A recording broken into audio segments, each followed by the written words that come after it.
श्री महाराज पृथु, जब ब्रह्मा जी ने उनको आदेश किया कि आप 100वीं यज्ञ पूर्ण न करें क्योंकि इंद्र बार बार पाखंड का रूप धारण कर रहा है और इससे पाप का बहुत प्रचार होगा, पाप बढ़ेगा, इसलिए तुम 99 ही यज्ञ रहने दो। तो उसी समय पृथु जी ने यज्ञ का संकल्प रोक दिया, 100वीं यज्ञ का। इससे भगवान हरि बहुत प्रसन्न हुए और वहीं भगवान प्रकट हो गए। महाराज पृथु ने भगवान की चरण वंदना करके स्तुति की। कल यहां से थे पृथु जी बोले, वरान विभो त्वद वरदेश्वरात् बुधः कथम वृणीते गुण विक्रियात्मनाम ये नारकाणाम अपि सन्ति देहिनाम तानीस कैवल्यपते वृणेन च न कामयेनाथ तदप्यहम क्वचिन न यत्र युष्म चरणाम्बुजासवः महत्तमांतर हृदयान्मुखच्युतो विधत्स्व करणायुत में सुमेवरः। हे मोक्षाधिपति प्रभु, आप वर देने वाले ब्रह्मादिक देवताओं को भी वर देने में समर्थ हैं। और आपने कहा वरदान मांगो, तो कोई भी बुद्धिमान पुरुष आपसे विषय भोग कैसे मांग सकता है? वे विषय भोग तो नारकी जीवों को भी मिलते हैं और आपके प्रसन्न होने पर कोई विषय भोग कैसे मांग सकता है? अतः मैं त्रिभुवन का कोई भी भोग आपसे नहीं चाहता। मुझे मोक्ष पद की भी इच्छा नहीं है। मेरे अंदर एक इच्छा है कि सदैव आपके प्रेमी संत महापुरुषों का सानिध्य मिले और उनके श्रीमुख के द्वारा आपकी लीला कथा मकरंद, आपकी कीर्ति, आपकी कथा सुनने को मिले। इसलिए मेरी प्रार्थना है कि आप मुझे 10,000 कान दे दीजिए। महाराज पृथु ने भगवान से मांगा कि मुझे आपके प्रेमी जनों का संग मिले और उनके मुख से आपके चरणारविंद की प्रेम सुधा मकरंद से भरी हुई वाणी, सिद्धांत, लीला, कथा, ये मैं रात दिन सुनूं और कभी तृप्त ना हो, इसके लिए मुझे 10,000 कान दे दीजिए।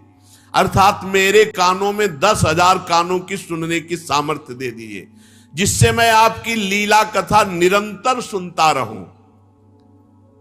पूर्ण कीर्ति प्रभु, आपके चरण कमल मकरंद रूपी अमृत कणों को लेकर जब संत महापुरुषों के मुख से चर्चा निकलती है तो वो वायु के साथ मिलकर के कान में जाती है, और जब कान में जाती है तो जो कुयोगी है, अजितेंद्रीय है, अज्ञानी है, उसको भी तत्व ज्ञान करा देती है।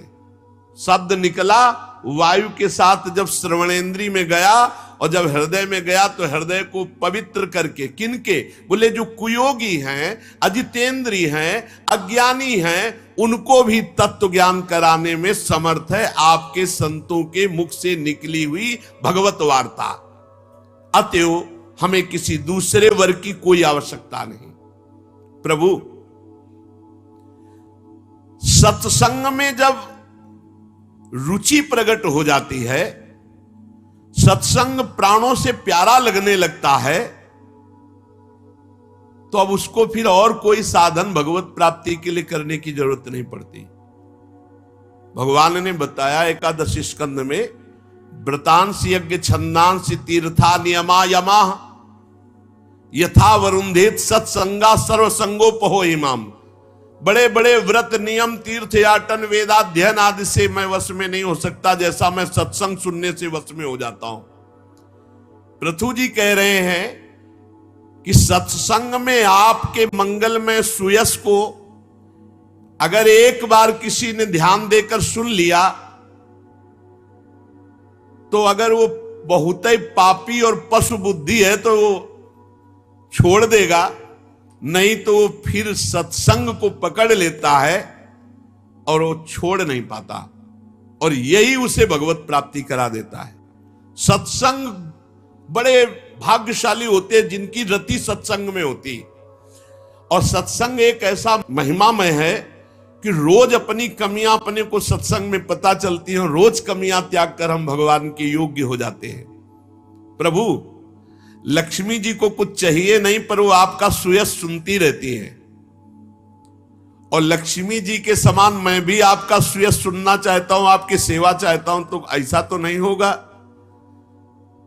कि आपकी सेवा मैं चाहता हूं, लक्ष्मी भी चाहती है। आपकी लीला कथा सुनना चाहता हूं, लक्ष्मी जी भी सुनना चाहती। तो कहीं लक्ष्मी जी हमसे कलह तो नहीं कर बैठेंगी? जैसे एक पति को दो चाहे तो आपस में कलह हो जाता है। प्रभु मेरी प्रार्थना है कि लक्ष्मी जी के हृदय में विरोध भाव होने की संभावना है, क्योंकि मैं भी आपको प्यार कर रहा हूं, लालायित हूं सेवा में, और ऐसा लक्ष्मी जी भी हैं। तो प्रभु आप दीनों पर दया करने वाले हैं। आप बहुत छोटी सेवा को बहुत बड़ी करके मानते हैं, इसलिए हम आशा लगाते हैं कि हम में और जब लक्ष्मी जी में झगड़ा हो जाएगा, तो वैसे तो आप रमा रमण हैं, लक्ष्मीपति है, पर आप पक्ष हमारा ही लेंगे। लक्ष्मी जी का पक्ष नहीं लेंगे, आप हमारा ही पक्ष लेंगे। निष्काम महात्मा ज्ञान हो जाने पर आपका भजन नहीं छोड़ते। भगवान मुझे तो आपके चरणों में आसक्त चित्त संत महापुरुषों का संग और उनकी कथा चाहिए। ये बहुत बड़ी बात है, भगवत प्रेमी महात्माओं का संग और रोज सत्संग, रोज भगवत चर्चा। मैं किसी इच्छा से आपका भजन नहीं कर रहा हूं। आपने कहा वर मांगो, तो इसको भी मैं आपकी वाणी को मोह में डालने वाली मानता हूं। क्योंकि प्रभु जब आप सामने हो तो फिर और क्या मांगे। माया से आपके आसक्त होकर लोग स्त्री में, पुत्र में, धन में इतने आसक्त है कि बस यही इच्छा चाहिए, स्त्री भोग मिले, शरीर भोग मिले, धन मिले, मकान मिले, खान पान की। प्रभु ये सब मायामय है, हम इसकी उपेक्षा करते हैं। इससे हमें सुख नहीं, हमें आपकी लीला कथा, आपके भगवत प्रेमी महात्माओं का संग। भगवान बहुत प्रसन्न हुए। भगवान ने कहा राजन, तुम्हारी भक्ति का ये फल है कि तुम्हारे अंदर ऐसी स्थिति कि तुम मुझसे कोई भोग नहीं मांगे, नहीं तो प्रायः मेरी बात पर लुभायमान होकर के कोई न कोई भोग मांग लिया जाता है। तुमने इसलिए नहीं मांगा कि सौभाग्य से तुम्हारा चित्त मेरे में लगा हुआ है, ऐसा होने के कारण मेरी माया तुम्हें मोहित नहीं कर पाई। ध्यान दीजिए, जिसका चित्त भगवान में लगा है, जिसकी भक्ति भगवान के लिए, उसे माया मोहित नहीं कर सकती। माया का बंधन छूटना अत्यंत कठिन है, पर जो सावधानी पूर्वक मेरी आज्ञा का पालन करता है और मेरा चिंतन करता है, उसका सर्वत्र मंगल होता। माया उसको बांध ही नहीं पाती। दो शब्द, भगवान की आज्ञा का पालन और भगवान का निरंतर चिंतन। श्री मैत्रेय जी कहते, विदुर जी, इस प्रकार भगवान राजर्षि पृथु के सारगर्भित वचनों का आदर किया। फिर पृथु जी ने भगवान की पूजा की। देखते देखते भगवान अंतर ध्यान हो गए। पृथु जी ने वहां उपस्थित समस्त देवता, ऋषि, पितर, गंधर्व, सिद्ध, चारण, नाग, किन्नर, अप्सरा, मनुष्य, पशु, पक्षी सबको भगवत भाव से प्रणाम किया। फिर पृथु जी अपने नगर में आए। पूरी प्रजा उल्लसित होकर महाराज पृथु का अभिनंदन किया। पूरा नगर सजाया गया था। 100 अश्वमेध यज्ञ का संकल्प लिए थे, 99 पूरी करके आए हैं। ब्रह्मा जी ने मना कर दिया, नहीं तो 100 पूरी करते, चाहे इंद्र को स्वाहा करना पड़ता। पर वो ब्रह्मा जी ने फिर समझा दिया। तो पूरी प्रजा, ऋत्वजगण सब पृथु जी का जब वो अपने राज्य में वापस आए तो बड़ा स्वागत किया। पृथु जी का सम्मान हो रहा है। पूरी प्रजा पिता की तरह देख रही है, तो श्री मैत्री जी से विदुर जी ने कहा कि मैं उनके और पावन चरित्र को सुनना चाहता हूं, आप कृपा करके बताइए। मैत्री जी ने कहा, बड़े भाग्यशाली हैं जो जो गंगा और यमुना के मध्यवर्ती देश में पैदा हुए। ये बड़ा पावन क्षेत्र है, गंगा यमुना का ये सब बड़ा पावन क्षेत्र है। मतलब भगवत प्राप्ति के लिए बहुत बड़ी भारत भूमि में जन्म होना, गंगा यमुना के पवित्र क्षेत्र में अन्यत्र कहीं जीवन मुक्त अवस्था या तत्वबोध या भगवत प्रेम भगवत प्राप्ति की चर्चा नहीं है।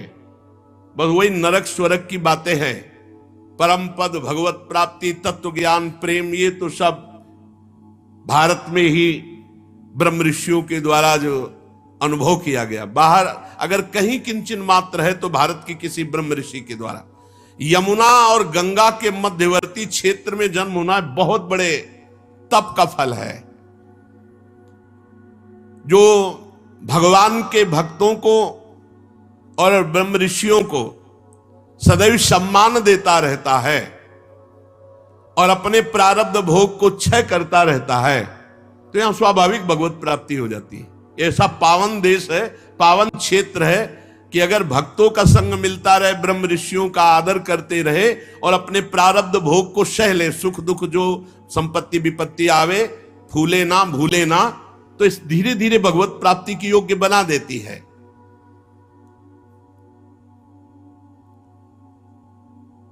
राजा पृथु संपूर्ण प्रजा को एकत्रित किए और कहा, आपका कल्याण हो महानुभाव, मैं कुछ निवेदन करना चाहता हूं।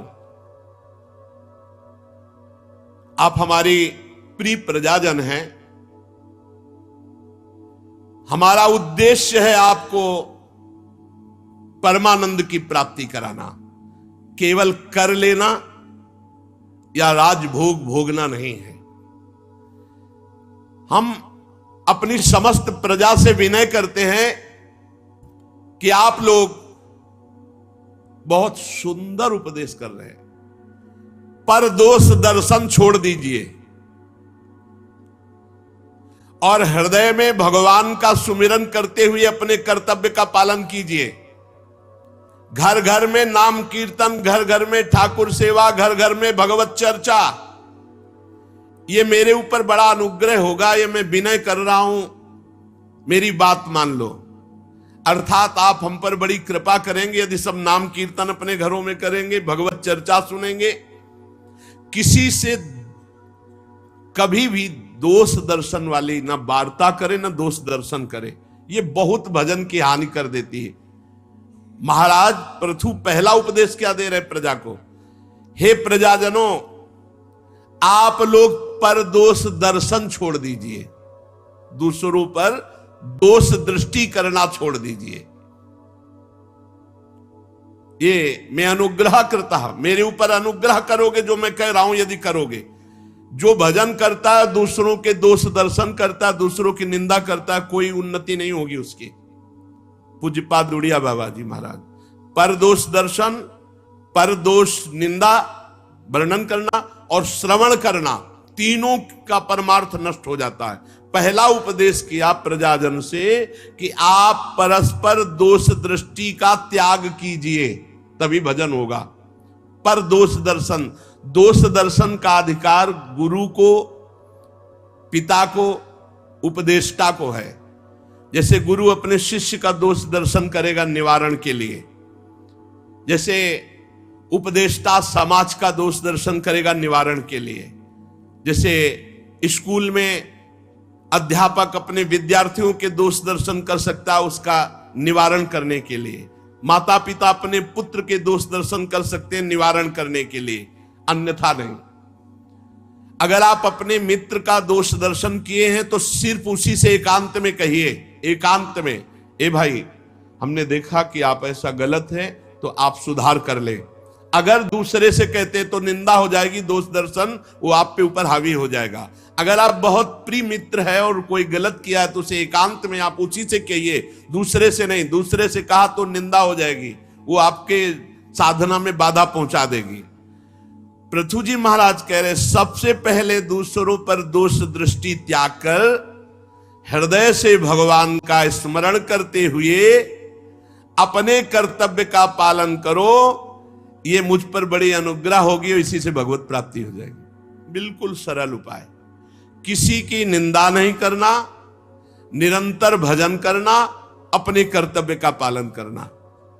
जो विशुद्ध चित्त होकर समस्त देवताओं को, महर्षि गणों को, भक्तजनों को प्रार्थना करता है, प्रणाम करता है, उनकी सेवा करता है, तो मरने के अनंतर वो भगवत प्राप्त हो जाता है। देवताओं की वंदना, महर्षि गणों की वंदना, भक्तों की अभ्यर्थना, नाम जप, किसी से कोई दोष दर्शन नहीं, अपने कर्तव्य का पालन, तीन को बराबर फल मिलता है। क्रिया का उपदेश देने वाले को और उसके कर्ता को और उसके अनुमोदन को। इसलिए बहुत होश से उपदेश भी दे और समर्थन भी करे, और क्रिया तो होश से करे, नहीं तीनों को बराबर फल मिलता है। अब आपने जो आज्ञा करी उसने पीटा, और एक ने कहा बहुत ठीक, तीनों की दुर्गति होगी, और एक ने कहा भाई थोड़ा नाम जप किया करो, दूसरे ने कहा नाम जप करना तो बहुत उत्तम बात है, और तीसरा नाम जप कर रहा है, तीनों को बराबर फल मिलेगा। कर्ता, उपदेष्टा, समर्थक, तीनों को बराबर फल मिलता है। इसलिए माननीय सज्जनों, महानुभावों का मत है कि कोई भी कर्म बिना फल दिए नष्ट नहीं होता, इसलिए कोई भी पाप कर्म ना करो। महानुभावों का मत है हर कर्म फल देगा, असत कर्म फल देता है तो फिर सत कर्म क्यों नहीं देगा। कर्म करो तो केवल इहलोक परलोक दोनों जगह तुम्हारा बड़ा मंगल हो, शरीर तेजोमय हो, बुद्धि प्रकाशमय हो, हृदय आनंदमय हो, ऐसे कर्म करो। ऐसे कर्म, जो पाप कर्म है वो हृदय जलता रहेगा, चेहरा तेजहीन हो जाएगा और मन एकदम खिन्न, बुद्धि भ्रष्ट हो जाएगी। बड़े बड़े महापुरुष मनु, तानपाद, महीपति, ध्रुव, राजर्षि, प्रीवत, हमारे दादा अंग, ब्रह्मा, शिव, प्रहलाद, बलि, ये सब भगवान की आराधना के प्रभाव से इस लोक और परलोक में परम यशस्वी, सम्माननीय और परम मंगल हुआ। ये मृत्यु के दौहित्र बेन आदि कुछ सोचनी लोग हैं जो भगवान की निंदा करते रहते हैं, इनकी बातों पर ध्यान नहीं देना चाहिए। जब कोई भगवान के चरण कमल का आश्रय लेकर भजन करता है तो जैसे गंगा जी सबको पावन करती है, ऐसे वो भजन करने वाला दूसरों को पावन करने वाला बन जाता है। सातरति सातरति सा लोकांतारयति।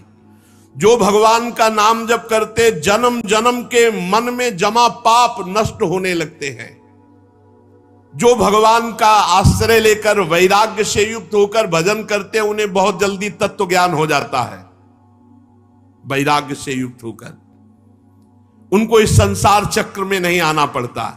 इसलिए शारीरिक क्रिया, वाचिक क्रिया और मानसिक क्रिया, तीनों को भगवान से जोड़ दो, इसी जन्म में तुम्हें भगवान की प्राप्ति हो जाएगी। इस पृथ्वी तल पर जितने भी मेरे प्रजाजन हैं, मेरी आज्ञा का पालन करें। यज्ञ भोक्ता भगवान श्री हरि, उन्हीं के एकनिष्ठ संपूर्ण प्रजा हो जाओ और अपने धर्म द्वारा उनका पूजन करो और निरंतर भजन करो। ये हम पर बड़ी कृपा होगी और सब सुविधाएं हम देंगे। महाराज पृथु ने कहा सब सुविधाएं सबको, तुम सब नाम जप करो, अपने कर्तव्य का पालन करो, धर्म से चलो, भगवान की आराधना करो। महाराज पृथु जैसा राजा हो, हम तुम्हारी सब सुविधाएं, तुम भगवान का भजन, नाम कीर्तन करो, अपने अपने कर्तव्य का पालन करो, किसी में दोष दृष्टि मत करो, भगवान ही है। ऐसा जो भगवत भक्ति का उपदेश, जैसे महाराज अम्बरीश जी, ऐसे बहुत से भगवत भक्त राजाजन हुए जो अपनी प्रजा को भगवत भक्ति में लगाए। महाराज पृथु के उपदेश का सार, किसी पर दोष दृष्टि मत करो, निरंतर नाम जप करो और अपने कर्तव्य का पालन करो। शारीरिक, मानसिक और वाचिक कोई भी क्रिया पाप वाली ना हो तो इसी जन्म में भगवत प्राप्ति हो जाए। शेष चर्चा आगे। श्री राधा वल्लभ लाल।